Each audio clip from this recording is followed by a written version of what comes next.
Hello class 12th। आज हम ether के निर्माण की विधियों के बारे में पढ़ने वाले हैं कि किस प्रकार से हम ईथर का निर्माण करते हैं। ठीक है ना। तो ईथर के निर्माण की जो पहली विधि आती है वो अल्कोहल से हम ईथर का निर्माण करेंगे। यानी पहली विधि है कि हम किस प्रकार अल्कोहल से ईथर का निर्माण करेंगे। तो अल्कोहल से ईथर का जब हम निर्माण करते हैं तो इसमें सामान्यतया दो प्रकार की अभिक्रियाएं पढ़ते हैं। एक जो हम पीछे बात करके आए हुए हैं जिसको हम कहते हैं अल्कोहल के अम्लीय निर्जलन द्वारा। ठीक है ना। हमने जब अल्कोहल का अम्लीय निर्जलन पढ़ा था तो वहां पर हमने बात की थी कि यदि हमारा तापमान 443 केल्विन के करीबन होगा और अल्कोहल यदि कम मात्रा में हो तो वहां पर तो एल्कीन बनती है, बीटा विलोपन अभिक्रिया होती है और एल्कीन बनती है। लेकिन यदि अल्कोहल ज्यादा मात्रा में हो और टेम्परेचर को यदि 413 केल्विन तक मेंटेन किया जाए तो आपका ईथर का निर्माण होता है। तो अल्कोहल के अम्लीय निर्जलन से, जिसमें पहली विधि आएगी आपकी कि अल्कोहल के अम्लीय निर्जलन से, तो अल्कोहल का जब अम्लीय निर्जलन किया जाता है 413 केल्विन पर तो वहां पर आपका ईथर बनता है। कैसे बनता है देखो, हमने अभिक्रिया पढ़ी थी, क्या रिएक्शन थी कि ये आपका एक अल्कोहल है ROH, ये आपका दूसरा अल्कोहल है HOR। हमने इसको क्या किया, इस अल्कोहल को सांद्र H2SO4 की उपस्थिति में इसको गर्म किया 413 केल्विन टेम्परेचर पे। ध्यान रखना, टेम्परेचर लिखना बहुत जरूरी है क्योंकि टेम्परेचर अगर 443 हो जाएगा तो वहां पर एल्कीन बनने लगती है। ठीक है ना। तो 413 केल्विन पे जब हम हीट करते हैं तो एक अणु जल का बाहर हो जाता है इस प्रकार से और आपका ईथर बन जाता है ROR, ईथर बनता है। जैसे यदि हम डाई एथिल ईथर की बात करें तो वो बनेगा एथिल अल्कोहल से। हमारे पास एथिल अल्कोहल के दो अणु है माना, CH3CH2OH और CH3CH2OH। एक को सीधा करके लिखा गया है, एक को उल्टा करके लिखा गया है और हम इसको हीट कर रहे हैं सांद्र H2SO4 की उपस्थिति में 413 केल्विन पे। तो इससे एक अणु जल का बाहर हो जाएगा, H2O बाहर निकल गया आपका और जल के बाहर निकलने से डाई एथिल ईथर बनेगा CH3CH2O CH2CH3 प्लस H2O। ये जो अभिक्रिया है इसको हम सतत ईथरीकरण अभिक्रिया भी कहते हैं, सतत ईथरीकरण। ठीक है ना। ये जो रिएक्शन है इसी को हम कहते हैं सतत ईथरीकरण अभिक्रिया। तो ये ईथर के निर्माण की पहली अभिक्रिया है। इस अभिक्रिया की कुछ लिमिटेशन भी है, इसकी कुछ सीमाएं भी हैं।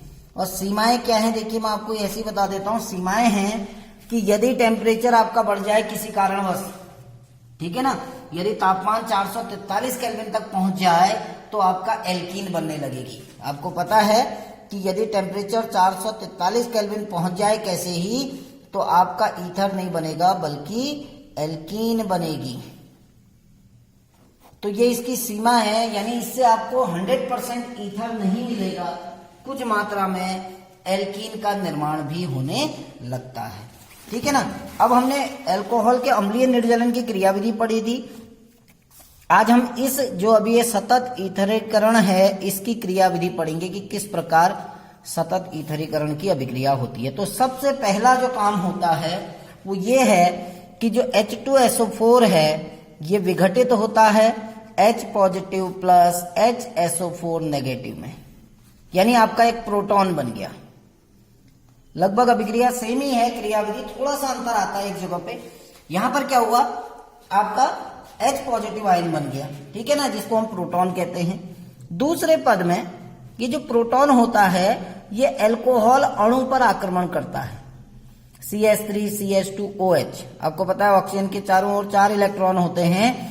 तो ये जो H पॉजिटिव है वो इस ऑक्सीजन पर आक्रमण करता है और जब आक्रमण करेगा तो ये बनाएगा प्रोटोनीकृत एथेनॉल। यानी हमारा क्या यौगिक बनेगा, CH3CH2OH। अब 2 ही इलेक्ट्रॉन रह गए तो यहां पर धनावेश आ जाएगा। इसको हम कहते हैं प्रोटोनीकृत एथेनॉल। ठीक है ना। अब क्या होता है देखिए, तीसरे पद से थोड़ा सा अंतर आता है कि जो दूसरा अल्कोहल का अणु है CH3CH2OH। आपको पता है इसके पास भी 4 इलेक्ट्रॉन होते हैं, इसके पास भी कितने इलेक्ट्रॉन एक्स्ट्रा हैं?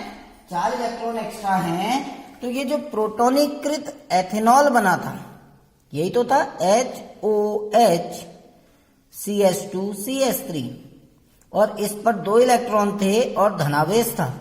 अब ये धनावेश कहां पर आक्रमण करेगा? इस ऑक्सीजन पे। बस यहीं से अंतर आता है।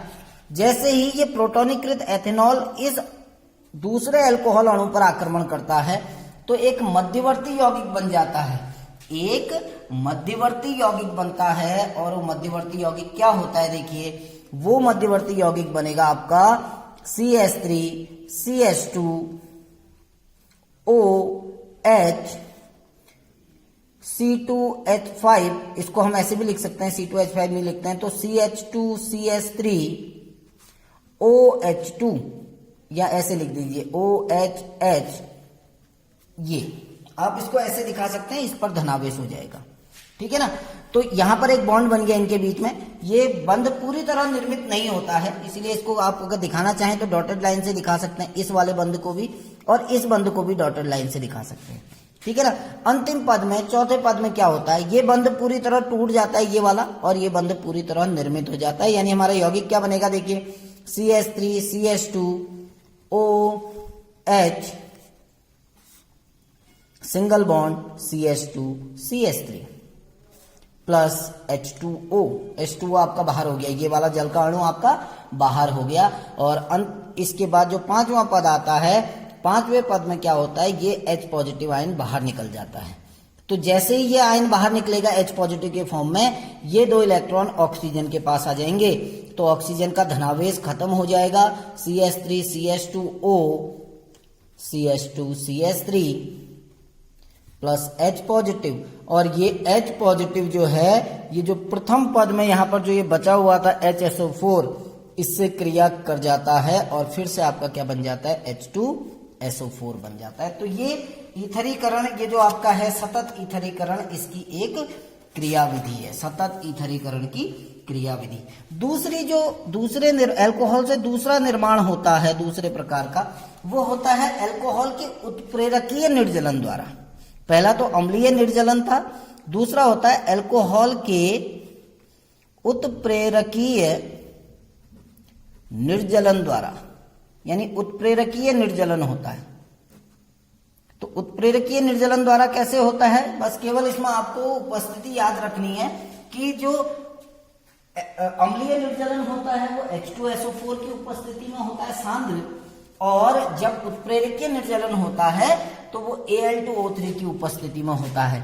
अर्थात जब अल्कोहल को 523 केल्विन ताप पर, 523 केल्विन ताप पर Al2O3 के साथ हम गर्म करते हैं तो ईथर बनता है। कैसे? देखिए, ये हमारे पास अल्कोहल है CH3CH2OH, तो अल्कोहल के 2 अणु भाग लेंगे, ठीक है ना। और उपस्थिति जरूर याद रखना, उपस्थिति एल्यूमिना की होती है Al2O3 की, और 523 केल्विन ताप पर यह अभिक्रिया संपन्न होगी, एक अणु जल का बाहर निकलेगा और ईथर आपका बन जाएगा। देखिए, CH3CH2O CH2CH3 प्लस H2O। तो ये अल्कोहल के उत्प्रेरकीय निर्जलन द्वारा भी आपका क्या बनता है? ईथर बनता है, ठीक है ना। नेक्स्ट इक्वेशन जो इसकी बहुत मुख्य एक अभिक्रिया है जो एग्जाम में पूछी भी जाती है, नेम रिएक्शन, हम उसके बारे में पढ़ेंगे। तो ये तो अल्कोहल से निर्माण था। दूसरा है एल्किल हैलाइड से निर्माण, कि एल्किल हैलाइड से किस प्रकार हम ईथर का निर्माण करते हैं। तो इस अभिक्रिया को नेमिंग रिएक्शन है, याद रखना, इसको कहते हैं विलियमसन ईथर संश्लेषण, विलियमसन ईथर संश्लेषण अभिक्रिया। अब ये क्या होती है? देखिए, विलियमसन ईथर संश्लेषण अभिक्रिया क्या होती है, ये हम पीछे एल्किल हैलाइड वाले चैप्टर में भी पढ़ चुके हैं। यहां पर क्या होता है, इससे आपके दोनों प्रकार के ईथर बन जाते हैं, सरल ईथर भी बनते हैं। इनसे तो आपका सरल ईथर बनेंगे केवल, याद रखना है। जो आपके 2 अभिक्रियाएं अभी तक हमने पढ़ी, ये केवल सिंपल ईथर बनाने के लिए यूज होती हैं, और जो अब हम पढ़ेंगे इससे आपके सिंपल ईथर भी बनते हैं, और जो मिक्स्ड ईथर होते हैं, मिश्रित ईथर, उनका भी निर्माण होता है, दोनों का निर्माण होता है इससे। तो अब हम इस अभिक्रिया को पढ़ने वाले हैं कि किस प्रकार ईथर का निर्माण होता है विलियमसन ईथर संश्लेषण द्वारा।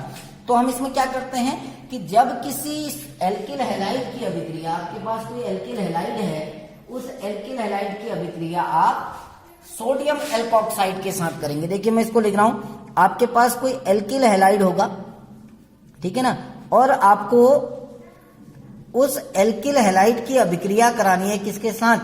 सोडियम एल्कोक्साइड के साथ, एल्कोक्साइड के साथ। जब आप सोडियम एल्कोक्साइड के साथ उसकी अभिक्रिया कराएंगे, ठीक है ना,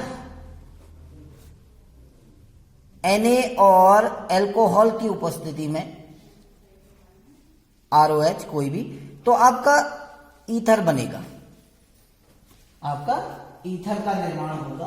तो इस अभिक्रिया को हम पढ़ेंगे कि किस प्रकार विलियमसन ईथर संश्लेषण द्वारा हम ईथर का निर्माण करते हैं। तो देखिए हम एक एल्किल हैलाइड लेते हैं, CH3CH2Cl, यह आपका एक एल्किल हैलाइड है। इसकी अभिक्रिया हम सोडियम एल्कोक्साइड के साथ कराते हैं, CH3CH2ONa, इसको कहा जाता है सोडियम एथ ऑक्साइड, इसलिए sodium ethoxide. Na sodium, 2 carbon है तो एथ, ऑक्सीजन है तो ऑक्साइड, तो सोडियम एथॉक्साइड के साथ रिएक्ट करा रहे हैं हम इसकी क्रिया।